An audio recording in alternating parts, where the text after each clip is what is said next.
I'm Nathan Swafford with your Eudora Times sports staff. And with the Super Bowl just a few days away and sports betting now legal in Kansas, if you're interested in betting on the big game, it's important that you know a few basic terms and possibly some bets to go with. So here's your guide to betting on Super Bowl 57.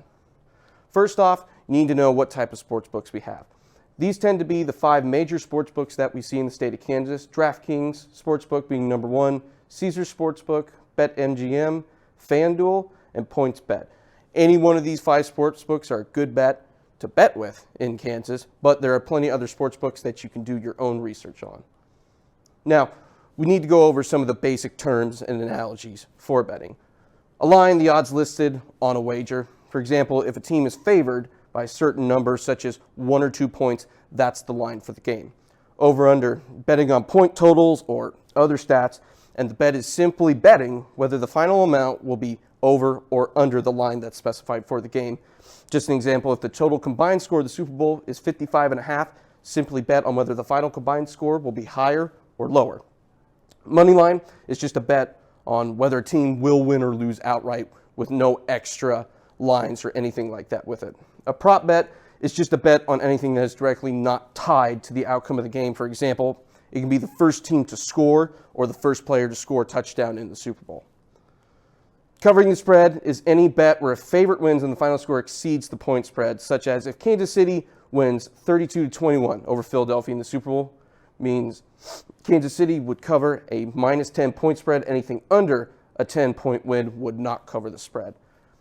Parlay, this is a term you need to know.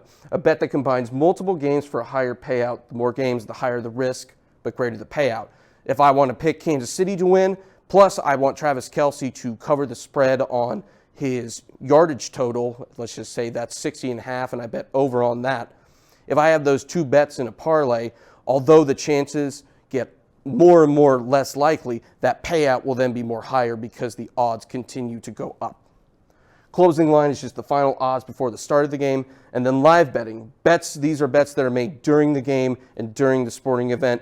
Now, keep in mind that live betting, those lines can change. So if Philadelphia starts to go up by more points, say they're winning by 10, that line for the Chiefs will continue to go up, and it will get more and more unlikely that, say, they will cover the spread. Now, these are just some notable bets that you need to know for the game. As you can see, we have the 5 sports books that we talked about earlier. They're pretty much in agreement on most everything. Philadelphia is favored by 1.5 points. The over/under is usually 50, 50.5, 51. So pretty much all those sports books are in agreement with that. Here's what you need to know about Patrick Mahomes. His over/under on passing yards is pretty much in agreement across the board. They differ a little bit, but mostly at 294, 295, or 292. And these are your odds for the over and under. Most everything is minus, so there won't be much money to be made there. On passing touchdowns, pretty much everything is set at 2.5 except for FanDuel, which is at 1.5. The over is plus 175. The under is minus 210. Could be interesting to see whether he can eclipse that or not. One more for Travis Kelce on receptions. Everything is either at 6.5 or 7.5 on the over/under. And on receiving yards, they differ a little bit, but most everything is in between 77 and 80. So those are some of the notable bets that you need to know for the Super Bowl. And in just a second, the 3 of us will give our best bets for the Super Bowl.